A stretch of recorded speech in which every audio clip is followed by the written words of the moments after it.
To celebrate 50 years of Maccas, we're introducing the Mac family. And with every medium or large, Mac Junior, Big Mac or Grand Big Mac meal, you'll get one of 6 free Maccas glasses, but only for a limited time. Available after 10:30am while stocks last. As we said prior to the break, the AFL injury list comes out normally on a Tuesday night or a Wednesday morning. It's fairly comprehensive nowadays. It's certainly improved from the old days. And due to the toll that injuries are taking on a number of clubs, we've sort of looked at the next month and trying to predict where clubs will be in round 8. Now, you've got some concerns about a few clubs. Well, Brett Montgomery's point about this year being a grind. There's 22 rounds. The longer games, shorter rotations means your point about injuries are going to affect this premiership table more than anything. And I had a look at the top 8 and thought, the one team that stands out for me is in real trouble with its injury list is Carlton. Yep. And if you have a look at their next month and even beyond their next month, I think this is do or die for the Blues, starting with Port Adelaide on Saturday night. Yeah, that game is crucial for the season for the Carlton Football Club. And we spoke to David Teague last night. Just to back up what you're saying, their injuries, and fill me in if I've missed someone, Rooch. Charlie Curnow, we know he's been out for a while. He's indefinite. Yep. Tom de Koning out for another couple of weeks. Zach Fisher out for 4 weeks. Caleb Marchbank, season, knee injury. Jack Martin, that is crucial. 4 weeks he's out. Nick Newman out for 2 to 3 weeks. Jack Silvani to be advised. And Oscar McDonald is 12 weeks. And I know, and Zach Williams is being tested. He might be back this week. Well, it's not easy for Carlton because their next month is Port Adelaide, Brisbane, Essendon, and the Western Bulldogs. And it doesn't get easier after that either, Kim, because they have a red-hot Melbourne, Hawthorn, well, we know where Hawthorn's at, and Sydney after that as well. So the next 7 weeks could be more losses than wins, and I think we'll tumble them out of the 8. Yeah, I think you're right, Rich. At the moment, they're 2-2, and they're sitting in, 7th position, I think it is. Yeah, 7th position. But I agree. I think against Port Adelaide this week, and David Teague's aware of it. That's why he was onto it straight after the Gold Coast victory. That is crucial. I think they'll lose that to Port Adelaide. They'll lose to Brisbane. Give them the 4 points against Essendon, but it's still touch and go. Western Bulldogs will towel them. They'll be 3-5 after 8 games at best. So Carlton could slip, and then you say, who's going to come in? The one I can't read is Brisbane. Now, that's not a massive injury list, but where is Brisbane? Well, Brisbane are 1-3 at the moment, and there's certainly be a little bit of panic when you have a look at it. They take on Essendon this week at the Gabba. The reason why I think that they'll be okay, it might cost them this slow start a top 4 position, but I think they'll be fine to make the finals still, is the fact their injury list is non-existent apart from Cam Rayner. They've got Daniel McStay. He's got a knee. He's being tested, so he's going to be back in the next week or 2. They take on Essendon at the Gabba this week. Should win that. Yep. Take on Carlton at Marvel. Should win that. Port Adelaide at the Gabba I've just put as a question mark, okay?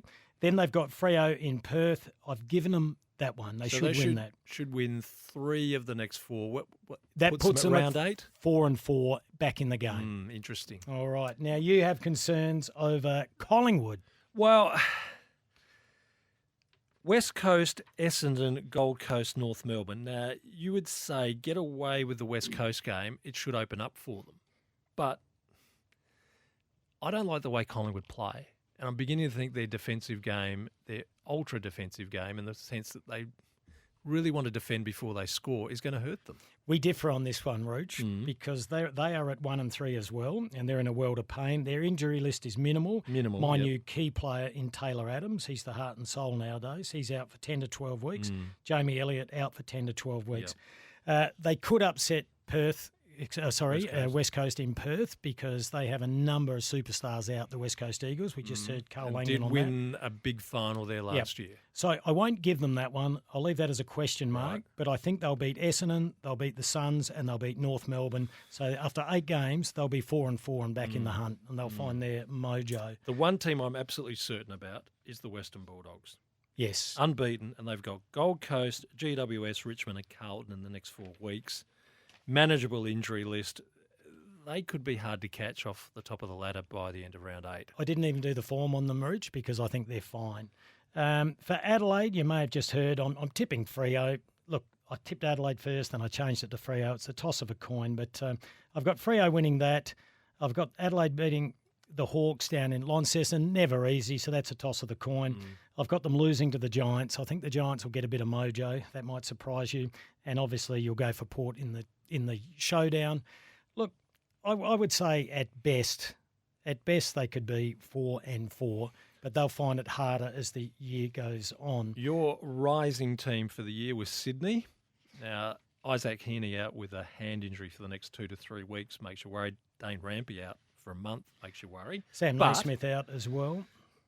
They got the battle of the bridge with the Giants this week. You'd still favour them, wouldn't you? No, I've got GWS winning that. Okay. I've got Sydney only winning one in the next month. They'll beat the Gold Coast, then they'll lose to the Cats, and they'll lose to Melbourne. I think another young side, they'll hang in there, but I have them turning to maybe 5-3 Rooch. So they'll be hanging on for dear life to stay in the 8 as the season gets older. GWS, how did you assess them? I know they've had you confused. And that's why, in the end, I left them alone, because I look at that heavy injury list, look at their poor form and go, I'm not convinced anymore. All right. Well, I've had a look at it, and weirdly, I won't write them off when it gets to round 8.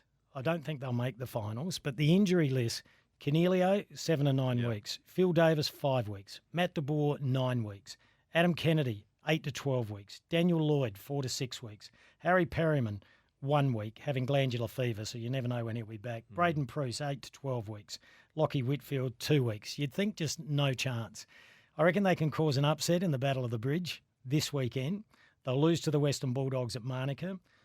I'm predicting they'll upset the Crows at Adelaide Oval. And I think they can beat Essendon at Giants Stadium. Now, it's all speculation, but that would have them turning at 4-4 at best, keeping them in the hunt. But I don't think the cavalry will arrive in time because they have so many long-term injuries. What about the Bombers?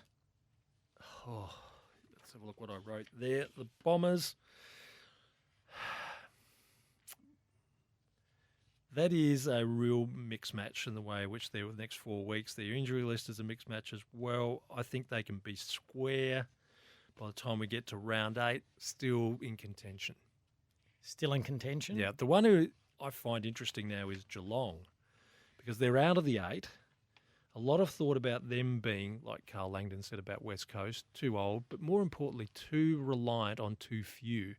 Now, when they're playing North Melbourne, West Coast, Sydney and Richmond, that is a real mix there. Yeah, I've got them turning at 5-3. I'm not overly concerned. They'll get Jeremy Cameron back. Paddy Dangerfield's back this week. The only other significant injury there is Sean Higgins, who'll be 4 to 8 weeks.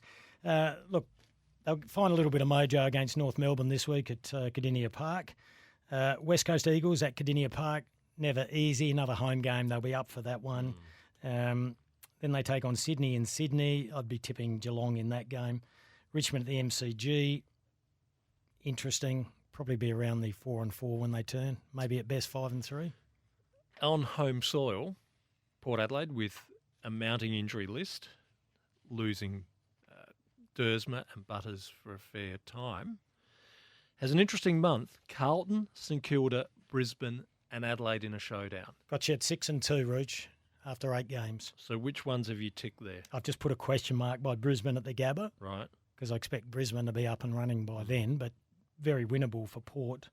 But, Carlton, tipping you to beat them. St Kilda, these aren't easy games. No. Brisbane, question mark, and Port Adelaide to win the showdown. So 6-2. You look at the injury list, and it's upsetting to see young stars like Zach Butters and Xavier Dersma, the good humans. Riley Bonner still 3 to 4 weeks. Ratio Fantasia will be all right. The ankle will be tested. Toddy Marshall should be okay. And apart from that, 3 players off your list. I think you run a bit deeper than that, don't you? I'm certain of that. Yeah. So by the end of round 8, which is a serious amount of football, Yep. the team that looks like the one everyone will have to chase is the Western Bulldogs. No doubt about it, Rooch. Just a little insight. We invite you to disagree or agree with the way we've assessed that over the next 4 weeks.